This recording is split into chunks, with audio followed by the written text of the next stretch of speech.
Welcome to the Fly Fishing Insider Podcast, where each week we speak with brands, icons, innovators, and trailblazers within the fly fishing industry, exploring both the successes and failures they've encountered along the way to become who they are today. But first, if you have not yet subscribed to the podcast or joined our email list, please do so by going to the flyfishinginsiderpodcast.com, or you can also find us on Instagram at Fly Fishing Insider Podcast. Now let's begin.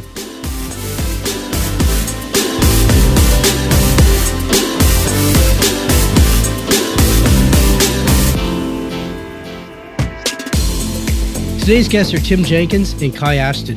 Tim is the founder and president of Tacky Fly-Fishing, and Kai is the co-founder and CEO of Tacky Fly-Fishing as well. Both Tim and Kai are assistant professors in urology, which focuses on sperm and reproduction. Growing up in Colorado and Idaho, both Tim and Kai have always had a passion for the outdoors and are longtime fly fishers. After meeting in a fellowship with school, together they decided to combine forces and find the need to improve the fly box. Now, Tacky fly box are recognized worldwide and respected by fly anglers globally. Tacky is always on the cutting edge in the fly box technology. They recently released the award-winning flydrophobic fly boxes, featuring the patented silicone anchoring technology that Tacky is known for. Tim, Kai, welcome to the show. Hey, thanks, Greg. It's good to be here. Yeah, great to be here. Thanks for having us. No worries, guys. I know we been wanting to connect for a while here, so super excited. Let's jump right into this, guys. So, Tim, tell me a bit about yourself and your day job and where you're from. Yeah, for sure. So I'm from Colorado originally, and as you mentioned in the intro there, I spend my days chasing other things that swim. I'm an expert in sperm biology and study that at the University of Utah. So yeah, I have a nice family too, and like to spend all of our free time in the outdoors, fishing and camping, whatever we can possibly do out there. Kai, how about yourself? Yeah, very similar. So I work for the University of Utah as well in reproductive physiology, and have an interest in understanding genetics of male infertility. In addition, I've got a family, a few kids, and love to be outside every chance I get. So do you guys both work at the university right now? Yeah, our offices are right next door to each other. We've been working alongside one another, I guess, for almost 10 years now, getting close to that. Close, yeah. Like really close to 10 years. So started in graduate school and fellowship, and then both of us were brought on as faculty members here. And yeah, it's just kind of, I guess we're destined to work alongside one another. So hopefully we get along okay. Yeah, So it seems far. like that. So how did you guys meet then? It was in grad school. So I started a graduate program here at the University of Utah in the same lab that Kai was doing his postdoctoral fellowship. And yeah, just I think we were unique for some of our for the industry in which we work, and we're super into the outdoors and fishing and anyway, we kind of hit it off and started working on some side projects together almost immediately, and have done many on the side. So Cool, I like it. So let me clarify this here, just so I understand. So you guys met in grad school, and then you got together and you felt the need like to revamp the fly box and came up with the brand and the idea. Like, can you tell me about that process? Yeah, that's basically how it went. So I had finished graduate school and was doing postdoc training, and Tim was in the midst of grad school, and we recognized common interest in fly fishing, and I guess sort of as a distraction from the science, which we enjoy, but can get kind of monotonous at times. We sort of diverted our attention on occasion to the fly fishing industry and talked about things that we might be able to do to improve some products in that industry. And one that we both agreed could use some work and was pretty stagnant was the fly box. And so that's sort of where we focused for a few years, playing with different variations and different mechanisms that might improve the fly box. And I guess the rest is history. So when you say a few years, Kai, like it took you a few years to come up with the actual design, the development, the concept, the idea, the business. Like what took you a few years? Yeah, sad, isn't it? It seems like a simple thing. I mean, so we probably spent now granted, we have a day job, and if any of our bosses are listening, that's where our primary focus and our passion is. Yeah, we just kind of play around with different ideas and different mechanisms for holding flies, and we went all over the place. We went from machined aluminum fly box with magnetic attachments for flies to different materials. We had a wood fly box at one time. It's really pretty. It is Do pretty. you still have Wasn't it? very functional. Yeah, somewhere. So it's hanging around somewhere. I literally remember the day and the place that I was standing when Kai first came and brought up the idea of silicone, and he had gotten a little piece of it from where was it? It was an incubator gasket, actually. Yeah, that's right. And we took an X-Acto knife and started cutting some slits. And the first time we put a fly in, it was kind of like, oh well, there it is. That's what we should be using. And I think, to give you an idea, we released our product in the end of 2013, and I think we were messing around with the silicone probably in 2012 before it ever. I think that's about right in terms of timeline. And so it just took a long time. We tried to retrofit boxes. We tried to do all sorts of stuff, and then realized that wasn't. We had to make our own thing, because we were one of the drawbacks of being a scientist is that you kind of overdo almost everything, and we just weren't happy with any of the actual cases that were on the market or anything like that. So we felt like we needed to revamp the whole thing. I totally agree. So when you revamped this box, who came up with the name Tacky, like between you guys? That was Tim. Yeah, I think it started as a joke. That was just, because the idea was tacky as in stickiness, which the silicone has like an inherent tackiness. And we're kind of, I guess, irreverent from time to time. And so I say I probably shouldn't lump Kai in that, but me, for sure. And at first it was kind of a joke, and then we started realizing, people are going to remember the name, and we started messing around with what logos could look like, and realized the C could be a pretty cool mayfly. And anyway, I think that's where it all came from. I think you guys nailed that. So like the early years, here you are, you have your business, you're trying to figure everything out. You're also working full time. Like, can you walk me through like the marketing, your day jobs, you're full time in urology, you got your families, you're going on, like, what was all that like for you? Like, you're just trying to launch this side hustle that's, taking off. Yeah, I don't, I mean, it sort of all just kind of happened. I don't think there was a lot of planning on mine or Tim's part as far as how it went down, but we were fortunate to align with some other buddies of ours that had other talents that helped us along in that process. But one of them was Sean Curtis. He's one of our partners and a full-time employee with the company, and he had more of a business background. We did not. My brother is the engineer for the group, and then Spencer Higa knows a lot of folks in the industry, and so we sort of assembled a team just kind of organically. Started out with a Kickstarter campaign to launch the first box, and that was an awesome experience for us, because we got a lot of ambassadors early on that were excited and passionate, and that I think was one of the keys to a lot of success early on and a lot of traction. Yeah, I think too, we spent a lot of time in the early years doing everything ourselves. And so there was a lot of family time where we'd all get to, most of us, have decent sized families, and we all come together and we're all working on this stuff, putting stuff together. It was a lot of fun, a really exciting time. Definitely busy, but very exciting. Well, Kai, you were mentioning that you started something on Kickstarter. What was that like? Like, walk me through it. Like, did you reach your goal or exceed your goal, or? Yeah, we set a pretty modest goal just based on some quotes that we'd obtained for tooling, and just kind of wanted to get the project running.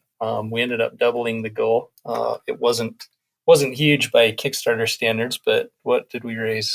15 grand, I think. Yeah, so it was enough to get tools built and to get the first order of boxes in. And like I say, I think the community that engages those crowdsourcing platforms is really engaged and feels invested in products, and so that becomes sort of an exciting partnership for us. We had a lot of folks that we still talk to today or see at shows, and they were the originals. They were the seed that started this all. So it's kind of fun. So looking back now, from where you are now, looking back at those early days, is there anything that you would change or wish you did differently? I think we look at that all the time, and if we were ever to start another company, we've learned a lot of lessons the hard way. But honestly, I can't identify anything specific. I mean, there's lots of little stuff that I wish we made a small decision differently here or there. We've generated a few molds for products that have never seen the light of day, just because, again, we're pretty aggressive about making sure that we are making the very best stuff on the market. And obviously we would choose to not make those mistakes again, but we've learned lessons from each one of them. I can't pinpoint anything that I would go back on.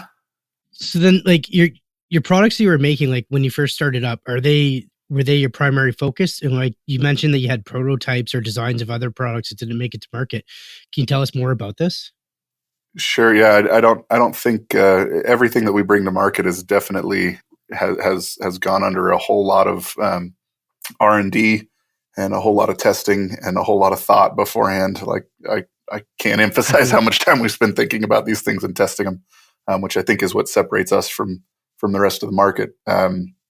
And at about, we spend a lot of time thinking about innovative approaches to the problems that we face in fly fishing. And some of them are really small problems, but the solutions to those problems make a big difference on your day on the water. It just simplifies things. And so that's what we've been looking for. We definitely have produced a lot of other, we've generated a lot of other, especially early on, generated a lot of drawings and prototypes for stuff that never has seen the light of day, nor will it ever. And Kai mentioned an aluminum box that was really cool looking. It had machining marks on it. It was just a really pretty looking box, but it was, I don't know, it felt like it was like 3 pounds, and it probably would have cost the consumer $300 or $400. Yeah. So that sort of stuff was fun to experiment with and cool, but it's never going to see the consumer. I hear you. So. No, for sure. So I have a quick question. Did you guys, you're hustling and you're doing your stuff back then. Did you guys even get out on the water at all and get to test like your rod in get to fish at all? Like, you just seem so busy. Yeah, that's the irony, isn't it? We get into something because we're excited about the sport, and we probably find ourselves with less opportunity to actually enjoy it because of the distractions that we've created. But we did our best. Tim and I, we work about 5 minutes from a little creek that few people know about, and almost nobody fishes. And we'd go up there at lunchtime every once in a while and do that. Our first preference is to get out with the families, and it's just a matter of finding a free day to do it. So those were definitely scarce early on, and I think we're finding a few more opportunities to do that lately as things progress, but definitely not as much as we'd like. That being said, it has opened doors to some bigger trips and stuff like that than we would have ever had. Kai caught I always say it's an 80-pound, but how big was it? Probably 60, 65 pounds. 60 to 70 pounds. Bluefin tuna on a fly. It's like off the coast of San Diego. Got to go chase redfish in Louisiana. We've just had a lot of opportunities that have kind of popped up, both as a result of Tacky and our day job as well takes us to some cool places that we get to kind of access both, but definitely we don't have as much time to fish as you know what, Tim, I think it's a result of your hard work, to be honest, right? I mean, you guys have put in the time, and absolutely you're getting the rewards. So I do want to shift to what you're currently focused on today, and how many products you're offering and where your focus is today. Can you guys tell me about that? Yeah, sure. So we have 7 products in the fly fishing or the fly storage category. So ranging from a little accessory, the tube that's sort of a patch type design that's designed for a lanyard, and then varying sizes of boxes all the way up to a big predator box for holding saltwater flies and musky flies and that sort of thing. We recently started producing a couple of accessories for fly tying, just tying stations. Tim and I both share a passion for woodworking as well when we have time, and so we bought a CNC lathe or mill, and Tim's dabbled in some design work, and so we started producing these tying stations 2 or 3 months ago. So that's kind of where we're at right now. 7 fly storage products and a couple of tying stations, as well as some soft So let me goods, get this straight. So you're going from fly boxes now into tying stations. Can you elaborate a bit more on these tying stations? They seem like it's a new product for Tacky. Yeah, I think so. So the design idea with those was that I think there's a bit of a gap in the fly tying sector. So you have benches, and you have like little laptop benches or full on desks and stuff like that. And they have tool caddies, right, that you can carry tools around. But there's not really great places. A lot of people just store their hooks in a box, a compartment box. You open up the lid, and if it turns over, this has never happened to me. Maybe it's happened actually a dozen times, but those fall over because my kids touch them or something, and then all of a sudden I have hooks in the carpet, and I'm in deep, deep trouble with my wife. Anyway, but so we thought what could be really helpful is to start attaching some of our mats to products that were specifically designed for fly tying. And so what we did was we designed a specific platform that integrates either our day pack mat, which is just a small, like 3x5 card size mat that can hold a bunch of hooks, and it's sitting basically on a wooden caddy for tools as well, with little dishes for beads and other things. And this can be moved around to wherever you're tying your flies. We make them out of hardwoods too, which some people might geek out about and some people might not really care, but we make them either out of maple or out of walnut. And we actually Kai and I personally go to the store and choose the pretty pieces and the ones that meet all of our specs to build these caddies with. So they're literally tool caddies. We call them tying stations because they can hold basically everything you're going to want to hold while you're tying. When are we going to see these products up on the website, or when are they coming to market? So they're actually here now. We introduced these first 2 in December, I guess, for the Christmas rush, and had we might have made our wives a little bit angry because we were literally building them ourselves, and still do. But it was a mad rush in December. So if you go on our website in the shop area, I think it's under accessories or something. I'm not sure what the heading is, but you can see them there. And there's actually. At first, we had to tell people to wait 2 weeks because they take some time to build, and now we have them ready to ship. We finally got ahead of the game, but we're just barely ahead of the game. So if you want some, go pick them up now. Tim's wife happy. That's right. Like that. So you know what, guys, you're known for your silicone and your fly box designs and your rigorous testing. Why else should I buy a Tacky fly box over the competition, besides it being a no-brainer? Yeah, that's basically the only reason.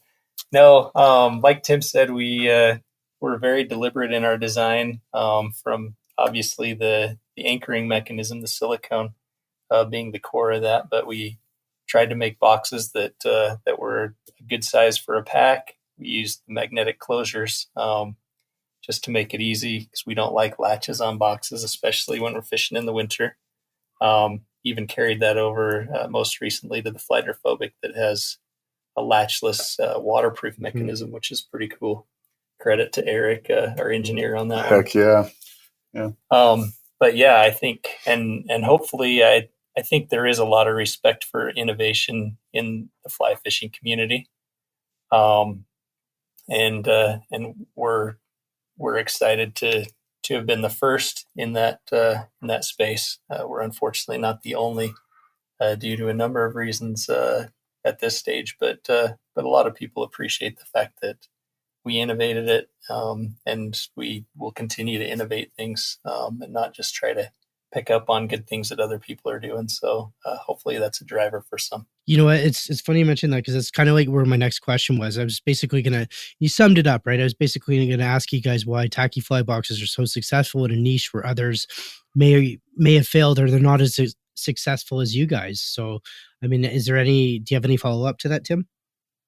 Yeah, honestly, I think innovation's kind of refreshing, and we're fortunate in the fly fishing market that people actually respect that, and they get excited about new stuff that actually is meaningful in terms of its design and an improvement on older things. And I think a lot of folks have just kind of sat back and rested on and on what they had already been designed and had been around for a very long time. And you have seen some players in the fly box market that have done just a really, really good job of design, but they kind of stopped with a couple products, which is, totally fine. Our goal as a company is not only to innovate this first fly box that we have lots of hardware and other things to prove that to prove the statement that I'll make right now, and I feel strongly about it, though I'm biased, that we're the most innovative fly box company on the market, and we build the best fly boxes on the market. But they're not only investing in what we're building today, but also in us as a company, that we're going to keep coming out with things. And the most recent product, the flydrophobic box, is a clear indicator that we're going to keep doing just that. And we've already won multiple awards with that box, and it's only been out for, I don't know, 4 or 5 months at this point. So I think that's what's really set us apart, is people know our story, or at least understand kind of where we come from, and they not only believe in our products and like our products, but they want to support us continuing to make their lives on the water better. Guys, I know you recently won some awards for your new fly box and the technology behind that. Can you tell the listeners about that technology? Yeah, absolutely. So the new fly box is called the flydrophobic box, which has got to be the nerdiest name for a fly box of all time. But it's a play on the concept of being hydrophobic or water fearing.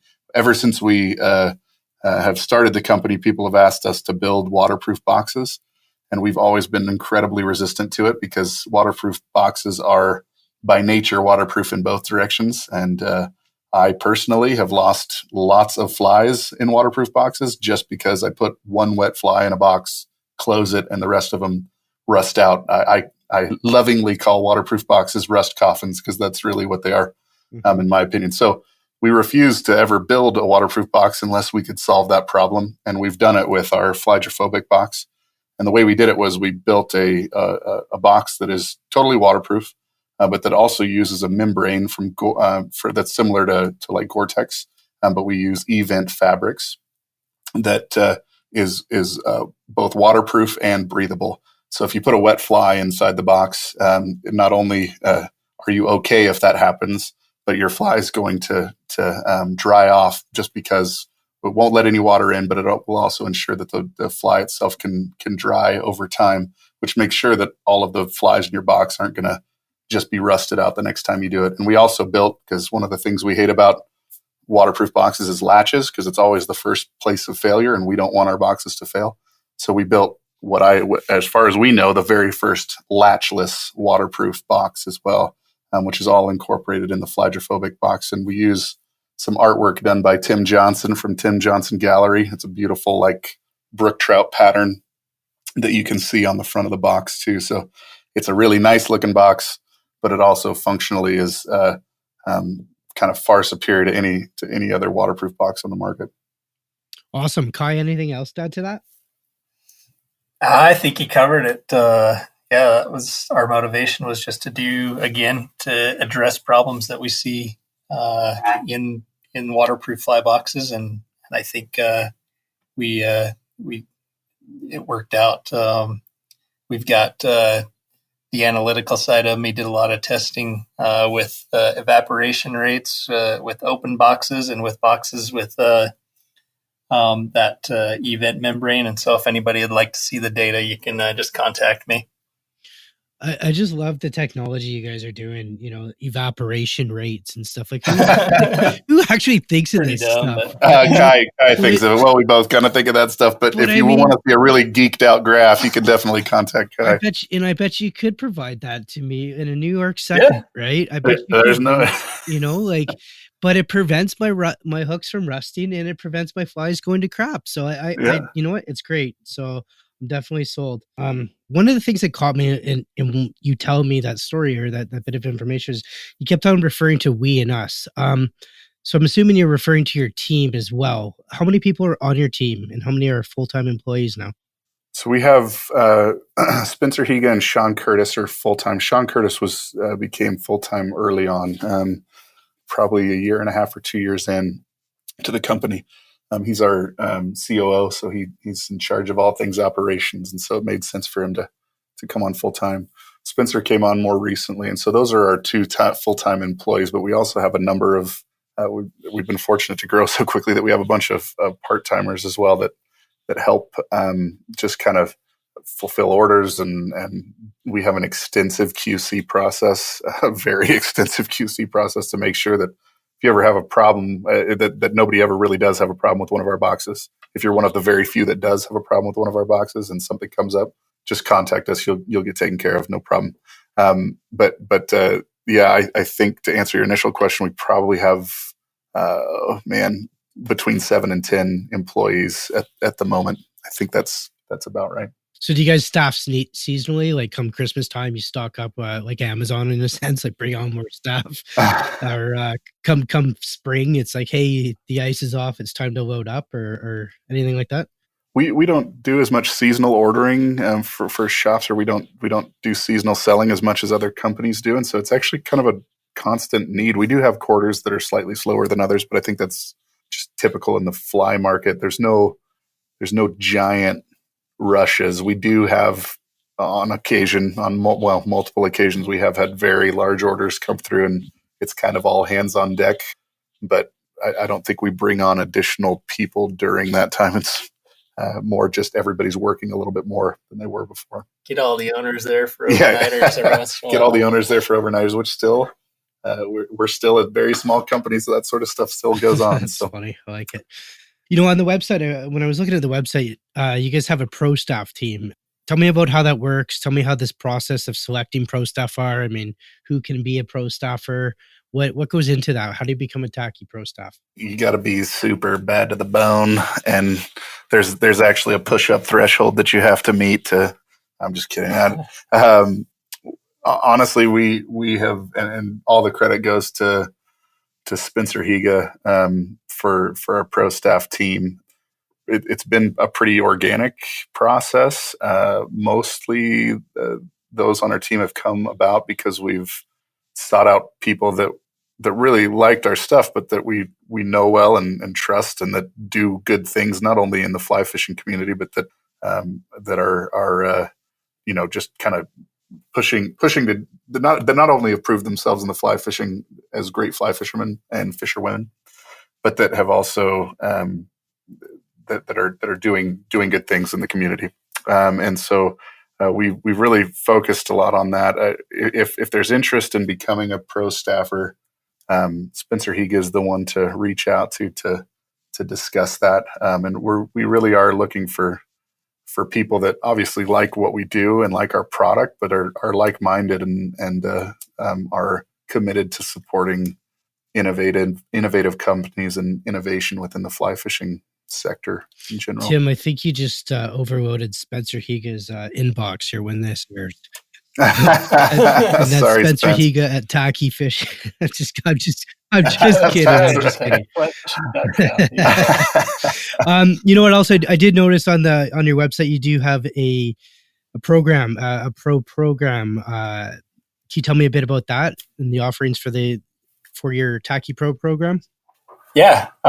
So essentially, like a lot of pro programs in the industry and in outdoor sports generally, we want to engage those who are employees and pros in the sport of fly fishing. So for those that work at a fly shop or guide fly fishing, or we've partnered with some with groups that are other brands in the sport, and essentially anybody that's in that that's in those categories can apply for the pro program, and that's just through the website.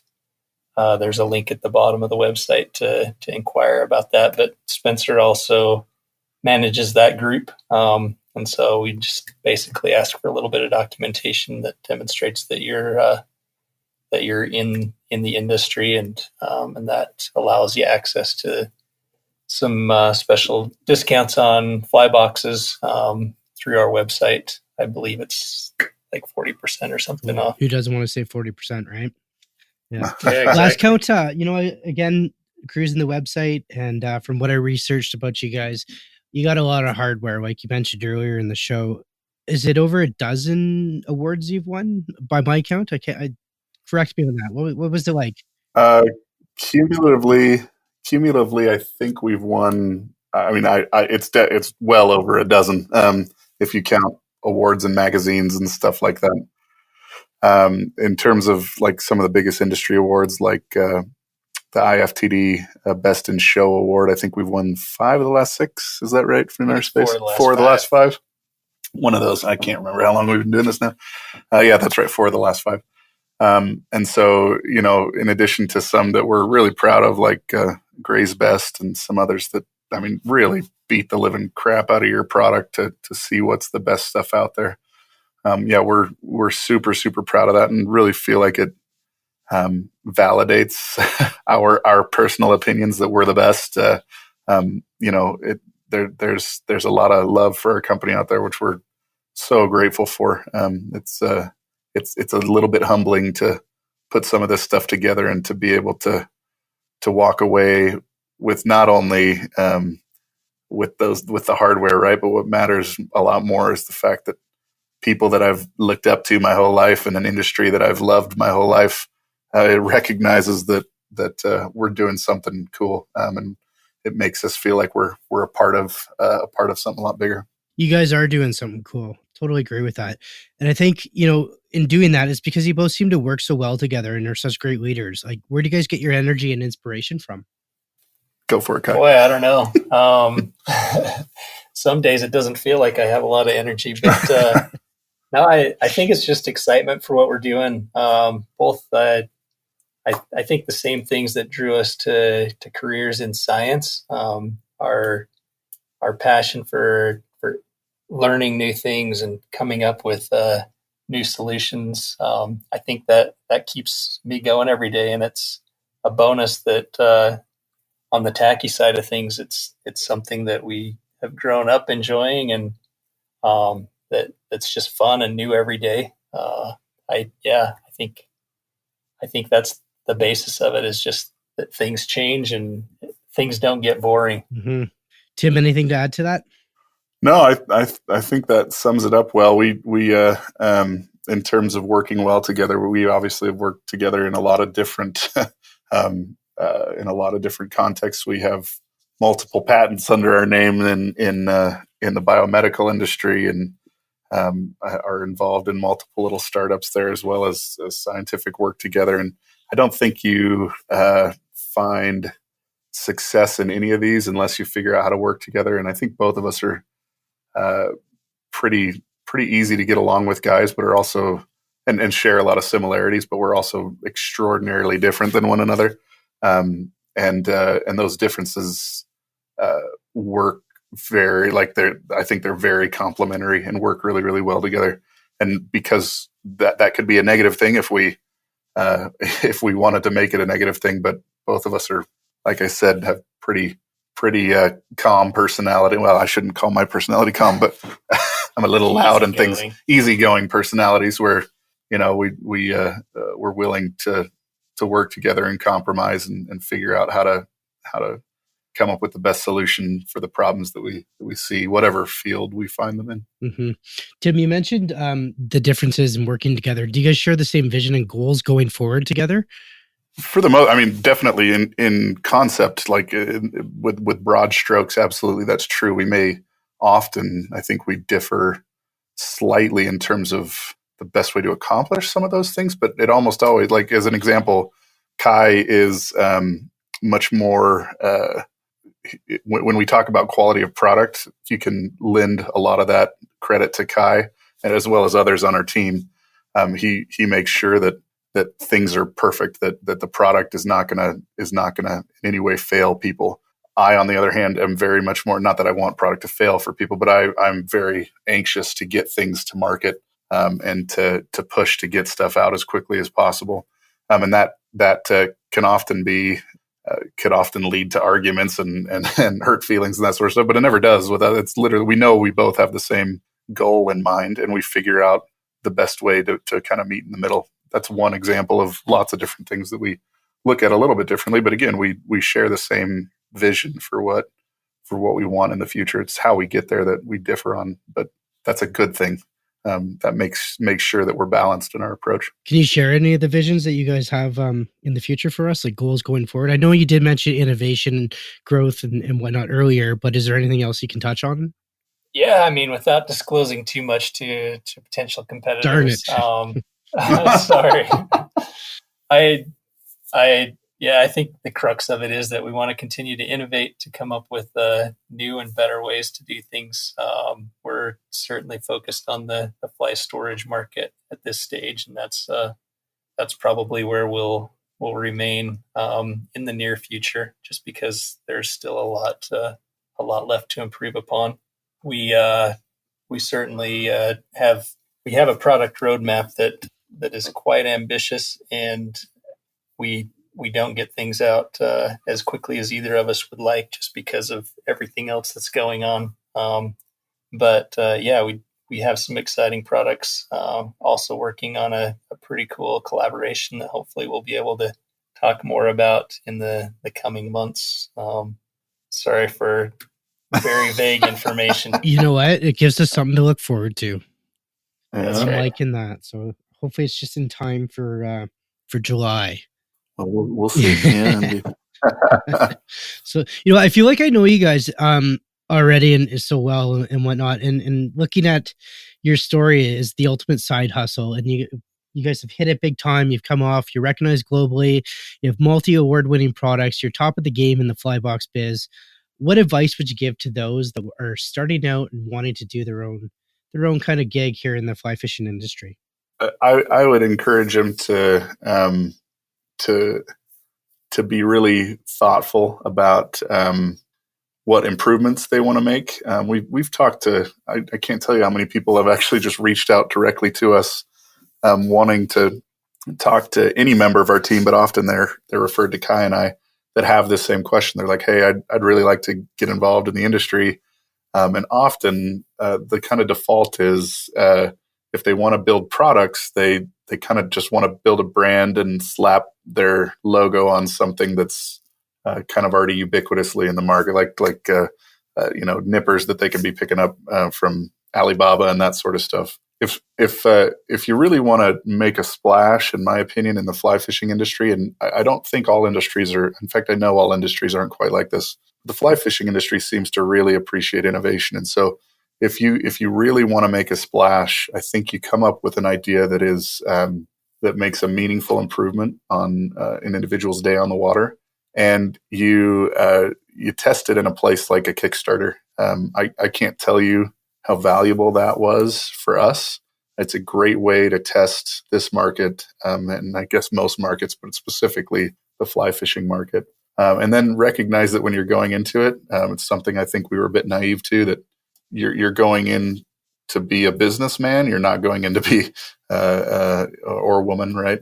You're not going in this to be a fly fisher, and that can be that's not the funnest lesson to learn, but it also gives you so many opportunities to meet people in the industry that you've seen at the fly fishing film tours and stuff like that, which is pretty cool. And you feel like you're part of an industry that you love. I would just encourage them to be really thoughtful about the product that they want to bring to the market, and to know what they're getting into, which is you're going to run a business, right? So that's what you'll end up spending most of your time doing. Kai, anything to add to that? I mean, I would just add some encouragement. I think we're probably really lucky. I think we struck a good chord, and we found a great solution for a problem that lots of people have recognized. And we recognize that it's not always going to work out as well. Like Tim mentioned, we dabble in the biomedical sciences a little bit as well. And not everything works well. But my sort of mantra all along, when Tim and I were doing this early on and just prototyping prototyping stuff on our own was I basically consider all these expenses and time as tuition. I spent a lot of money on a college education, more years than I'd like to admit. And I think in the same way, there are a lot of lessons to learn outside of that setting, and they may cost a little bit to learn, but the lessons are invaluable. And so I think it's important to not be afraid to try something and to give it a go and expect that you may succeed, you may fail, but at least learn from those experiences and move on from there. Well said. You know what? I always ask my guests, my famous question is, what's one thing they would change within the fly industry? Guys, what's your one thing? One thing to change within the fly industry. That's a good question. I think I would want to make it bigger. I think I mean that obviously. I mean that from a business perspective, that would be great if the fly fishing industry were bigger. But I mean it actually pretty sincerely too, and that I fly fishing and fishing in general, but specifically fly fishing has affected my life greatly, and I think that the fly industry has at times been a little bit intimidating for some people to get in from the outside, and I think that's an unfortunate thing for both men and women. I think especially for women too. At times, it's been a difficult thing or a intimidating thing to start. It's been a bit of a boys' club in some ways, right? But I think the value of fly fishing is incredibly, I hold really close and dear to my heart, because it's helped me cope with really hard times in life and things like that. And so not only because I'd like the fly industry to grow, because we like to sell boxes, and the bigger it is, the more boxes we can sell, but because I think it can really impact a lot of lives, and not to sound too corny here, but could make the world better, if not for everybody, for those that participate in it. So the more that are involved, the better it is. And I'd encourage, and companies are getting a little bit better about this, but it still exists, kind of this high and mighty fly fishermen, that sometimes we feel like we're better than bait casters and all that sort of stuff. I would love to see that go away, and that mentality go away, because there's a lot of opportunity for doing good, not only for ourselves, but for the community if people were involved with the sport. Kai, would you agree with that? Yeah, I was going to say, Tim took my answer. I had the same thought when you asked that. Just I think it's exciting the direction that things are going, but to have more young people involved and excited about fly fishing, the women's movement is definitely growing, which is great to see. It is, isn't it? Yes. But it's just like Tim said, it's something that's been a good influence on my life, and I think there are so many places to waste your time in the world today, and ditch the electronics and get outside. And I think that those that do that recognize that there's huge value in that, and I hope that the industry will continue to promote that, to promote opportunities for people to learn fly fishing, and for ways to make it more accessible and less intimidating, like Tim said, training or workshop opportunities, and just days on the water that give people who didn't have that as they grew up, opportunity to enter the sport. I think that'll benefit the industry and a lot of individuals. Yeah, as one example of that, last year, or I guess a year and a half ago, we put on a what we called a Tacky Cares event, where we took out families with children that were who were in a primary children's hospital with cancer. And it's remarkable. I mean, some of the families had some fly fishing, in like mom or dad fly fished a little bit here and there, but most of them didn't. And it's remarkable the power that was in just going out for a day on the water with those kids and their families. They got to forget about all the crap they were facing, even though some of them were literally there with tubes hanging out and all sorts of stuff. But they still got a chance to lose themselves in something that is much bigger than our company. It's much bigger than anything else, and that's what I hope we don't discourage people from trying out the sport through through maybe some haughtiness or arrogance, right?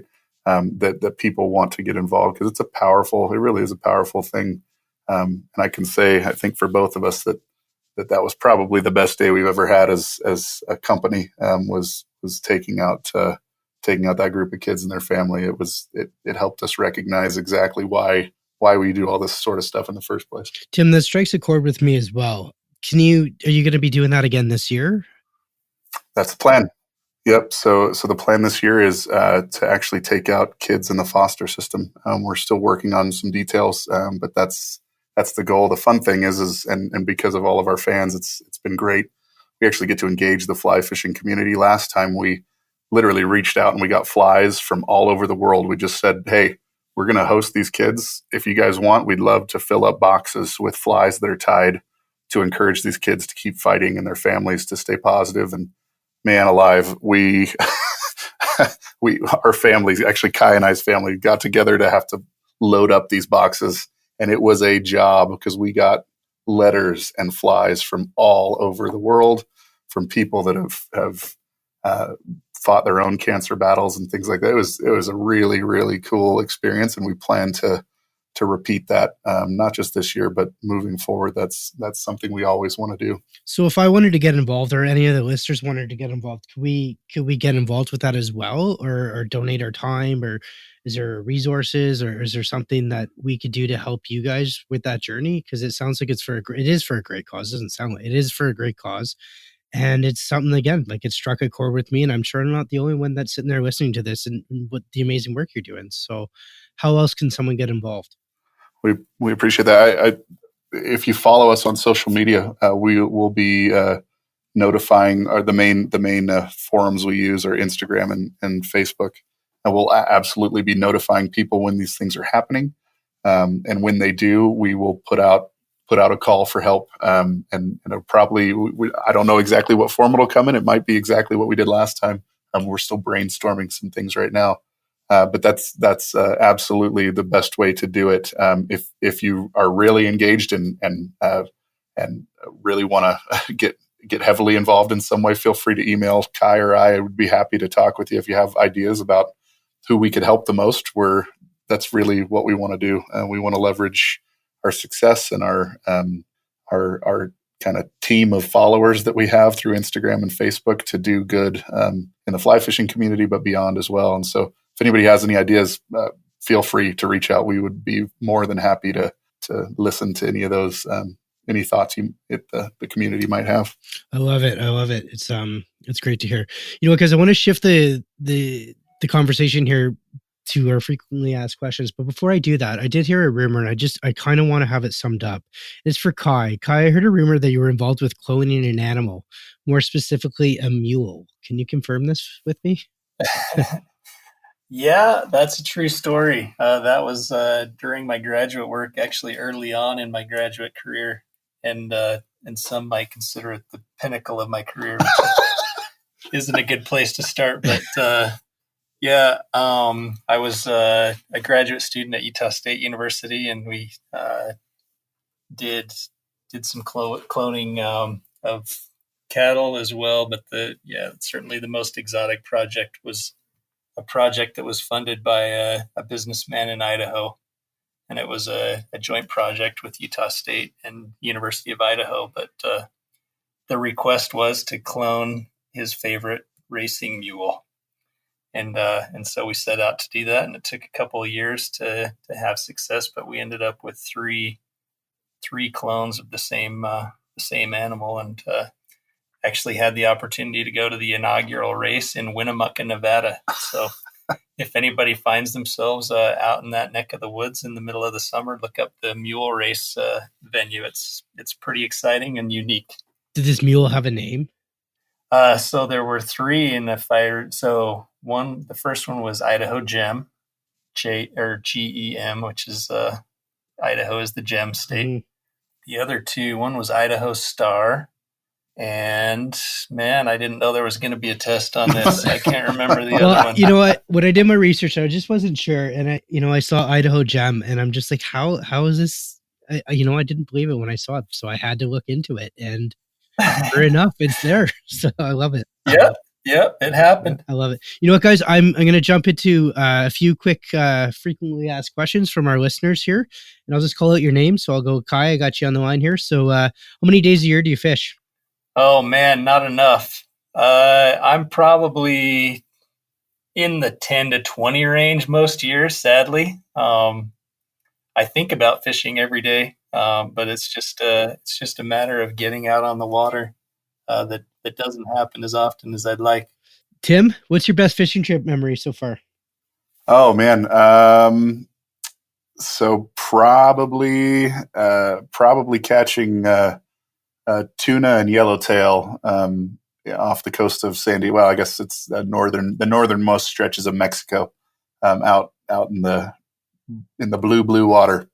That's probably about as a crazy of a day out fly fishing I've ever had.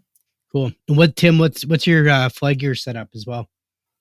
So for most of what I do is trout, and right now I fish with an Orvis H2. Also, I've always loved. It's an old rod model, but oh man, alive now! I just totally spaced it. But right now I fish with an Orvis H2, a 4-weight, 8.5 foot.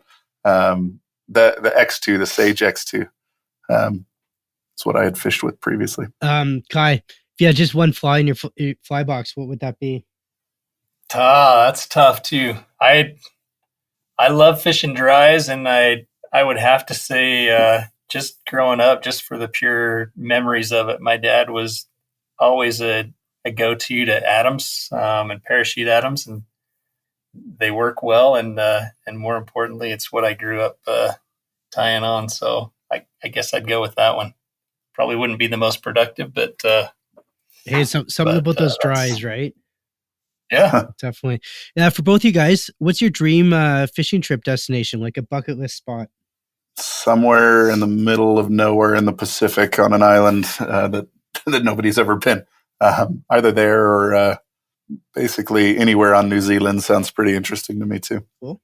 Yeah, I've developed a love for the salt water, and there are a lot of places that I haven't been. So there's a long list, but yeah, I'd say Seychelles or something even more remote that would give me a shot at some trevally and everything else salt water, I guess. Awesome. You know what, guys? Before I let you go, do you have anything for our listeners today?